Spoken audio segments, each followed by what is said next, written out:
And just like clockwork, Nintendo returns with their first Nintendo Direct for the new year. This Direct focuses on third-party published games, so absolutely no first-party bombs were dropped during this showcase.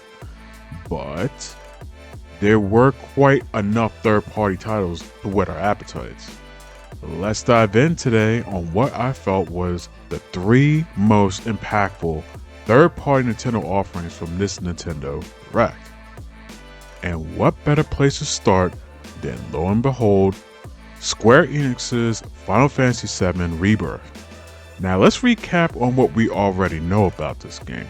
Rebirth is considered the second episodic installment of the remaking of Final Fantasy VII. Why did Square Enix decide to do it this way? Well, simply put, it was for the money, right?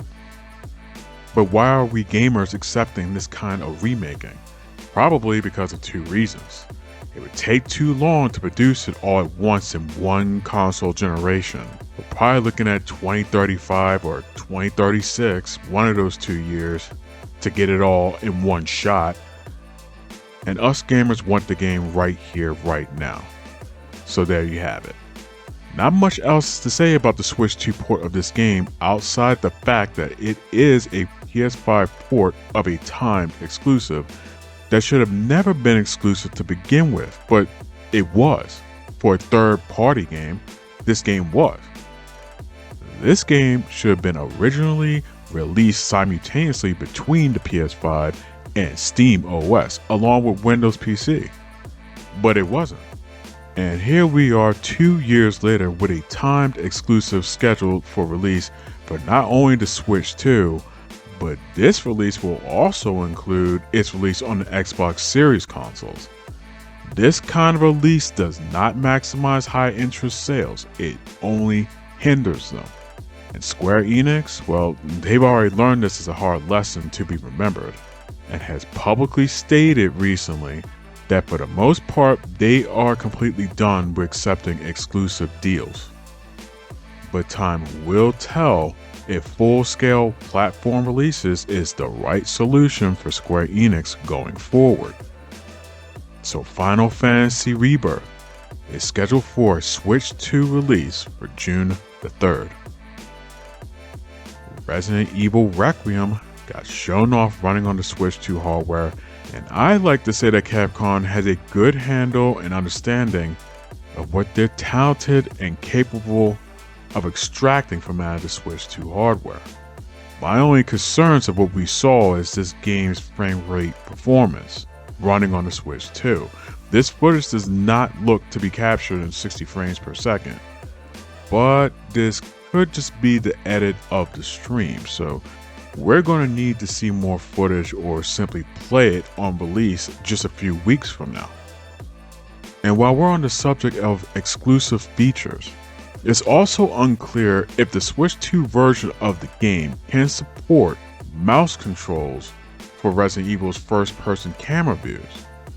This was a feature very heavily promoted by Nintendo during the Switch 2 hardware deep dive, and it would be a true shame if third parties simply disregard this baked into the hardware exclusive feature that no other console can natively do with its controllers. Now y'all can treat this as a post one-day release feature, but just make it happen eventually.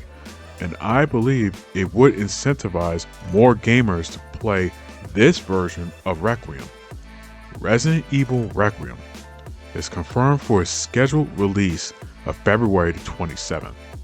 And along with that, Resident Evil 7 and Resident Evil Village both released together on the Switch 2 and all on the same day as Resident Evil Requiem. That's 3 Resident Evil games in one full day. I don't know about you guys, but that sounds like a recipe to raise some havoc. And lastly, we have what I like to consider a combo suite of Bethesda titles.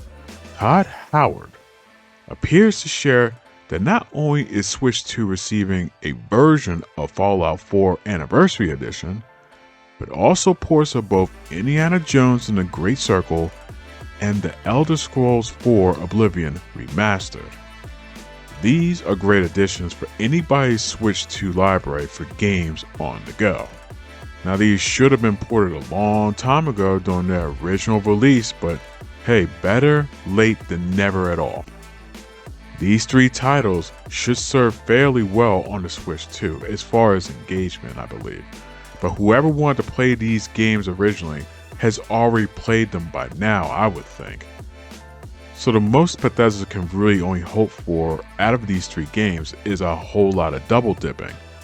But let's ask some questions about non-release games. Why is Doom: The Dark Ages not on this list of releases? That game is more of a fit for the Switch 2 than I would say Indiana Jones, but things are what they are. Maybe it will be ported over to the Switch over a certain amount of time, but who knows? We'll take what we can get whenever we can get it on the Switch 2. With things all said and done, this was a nice solid showcase of Eastern and Western style games for the Switch 2. If you play exclusively on the Switch 2, you can't really complain all too much from what was shown today. And I'll remind everyone watching yet again that this was a Nintendo partnered preview direct showcase. In no way, shape, or form were we to expect any first-party titles to be showcased from this presentation. Preparing oneself to watch this Nintendo Direct with this mindset, and you shouldn't feel like this was a waste of your time. Third-party games need love too, and that would go quadruple for the one premier third-party title that the world is holding its breath for, waiting to hear that 100% confirmation release for 2026. And we all know what game that is. Will we see this game arrive also on the Switch 2? Eventually?